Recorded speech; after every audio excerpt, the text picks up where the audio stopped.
আসসালামু আলাইকুম। আমার নাম স্মৃতি আক্তার সুমি। আমি মিরপুর 11 থেকে।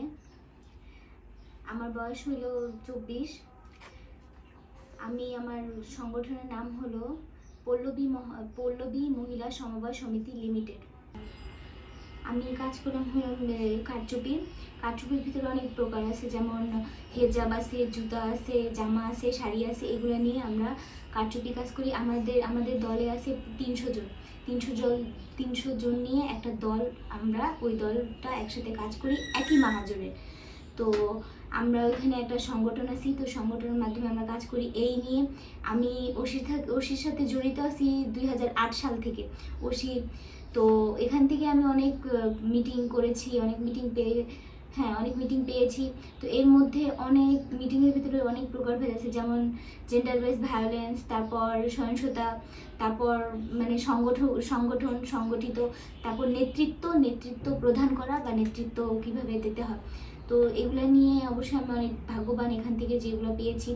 আর একটা কথা হলো, এগুলো নিয়ে আমি এখানে 2002 বছর আগে, প্রায় 2021 সালে, যেটা মেইন পয়েন্টটা, এখান থেকে আমি একটা জুম মিটিং পাই। সেটা হলো নিশাজিকে ধন্যবাদ জানাই। নিশাজি আমাদের এটা করছিল 2 বছর আগে, 2021 সালে। তো ওনার ট্রেনিং আমি এটা পাই। তো পাওয়ার পর তো উনি তখনই পেজ ক্রিয়েট করা শিখাইছিল, ফেসবুকের ব্যবহার শিখাইছিল, তারপর আবার যে ইনস্টাগ্রাম, এই 3টা আমাদের শিখাইছিল। শেখানোর পর তখন ওখান থেকে শিখে আমি আস্তে আস্তে একটা কোভিডের সময়, তখন আমরা মানে কাজ ছিল না, কিছু ছিল না, মহাজন ওইভাবে কাজ দিত না। তাহলে আমরা কি করলাম, আসলে হ্যান্ড আমরা বিক্রি করতে পারিনি বা দিতে পারিনি মার্কেটে।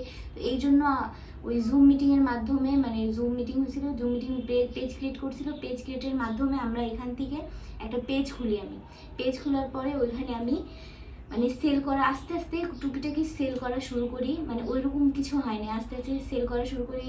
তো আলহামদুলিল্লাহ অনেক চলতেছিল ভালো। আমাদের যে মাহাজনের আমরা কাজ করি, তো এই সংগঠন করতে করতে এটা একটা মানে আসলে একটা হিস্ট্রি আছে আমাদের। বলতে চাই যে আমাদের সাথেই ঘটেছে, অনেক কিছু করতে গেলে তো কিছু ঘটে সাথে। তো একটা ঘটনা আমার সাথেই ঘটছে। যেমন আমরা একত্রিত করি, আমাদের দলের একটা মেয়ে মহাজনের কাছে যাইতো, কাজ করতো। তো মহাজনও খুব সুন্দরভাবে ওর সাথে হাসি খুশিভাবে কথা বলতো। তো এটা নর্মালি ছিল। বলতে বলতে বলতে বলতে ওকে কাজ দিচ্ছে, ওর কাজ একটু বেশি মানে দামে দিচ্ছে, যা সত্যি কথা। তো আমরা বললাম যে ওকে এত দামে দিচ্ছেন বা আমাদের এত কম দাম, বুঝলাম। অবশ্যই ছোট, 16 বছর বয়স, কিন্তু কাজ করে পড়াশোনা চালায় নিজে। আর মহাজন অবশ্যই উনি বয়স হলো 27-28 বছর, এরকম 2টা ছেলে মেয়ে আছে। তো উনি একদিন ওকে ডাকলো মেটিয়াল অর্থাৎ মানে কাজের কিছু পুঁতি দেওয়ার জন্য। তো বাসায় ডাকলো, তো ও গেল প্রায় 8:30টার দিকে। যাওয়ার পরে ওরে কথা বলতে ওরে সামনে এখানে বসায় রাখছে। বলতে বলতে ওর গায়ে এখানে একটা হাত দিয়ে বলছে যে শোনো, পুঁতিটা মানে একটু করো। তো এখানে হাত দেওয়া মানে ওর ঘাড়ে এভাবে হাত দিছে। তো ও বলছে যে এটা কি এভাবে হাত দিয়ে কথা বলতেছেন ঘাড়ে। তো মহাজন বললো, আরে সমস্যা নেই, আমরা তো ফ্রি মাইন্ড থাকলে এভাবে হয়, সমস্যা নেই। তো এগুলো বলতে বলতে চলে গেল।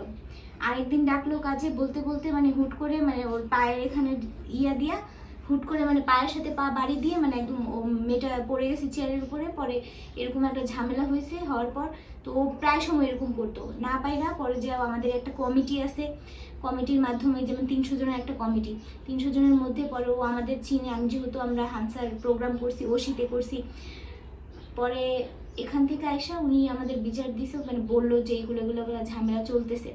তো আমরা সবাই বললাম যে না, এভাবে তো চলা যাবে না, চলো আমরা যাই, যা বলি। অবশ্য অনেক একটু চিন্তা ছিল মাথায় যে আমাদের কাজ যদি বন্ধ হয়ে যায় বা কিছু একটা হয়ে যায়। তো আমরা গেলাম।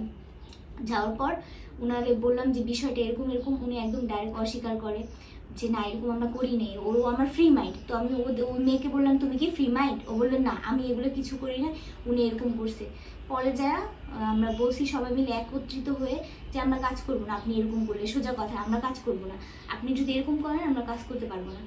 পরে এগুলো বলার পর যখন উনি দেখলো ওনার কাজ বন্ধ হয়ে যাবে, 3 জন একত্রিত আছে, তখন উনি মানে ওই মেয়েটার সাথে সাথে ক্ষমা চেয়েছে। চাওয়ার পরে উনি বললো যে আচ্ছা ঠিক আছে, আমার ভুল হয়েছে, যে এরকম হবে। ওই মেয়েটার সামনে সবাই আমরা ক্ষমা চেয়েছি। পরে আমরা একত্রিত হয়ে আমরা বলছি যে ঠিক আছে, এরকম আর হবে না, পরে আমরা আসছি। এই কথাটা আমি এতটুকুই বলতে চাই, বলে আমার কথা শেষ করতে চাই। এখন যদি আমি একা যেতাম, এটা কোনো দিন হইতো না। আমার কাজ বন্ধ হয়ে যেত, আর ওই মেয়েও সহিংসতার শিকার হতে থাকতো। আজকে যদি না জানতো বিষয়টা, আজকে যদি এখান থেকে আমরা প্রোগ্রাম না পাইতাম, সহিংসতার বিষয় না জানতাম বা সংগঠন কি এটা না জানতাম, তাহলে আমরা কখনো পাইতাম না। তো আমি এটা ধন্যবাদ জানাই ওশিকে, এলাইকে, হানসাকে, সবাইকে জানাই, ওনার মাধ্যমে আমরা আজকে এত দূর মানে আসছি।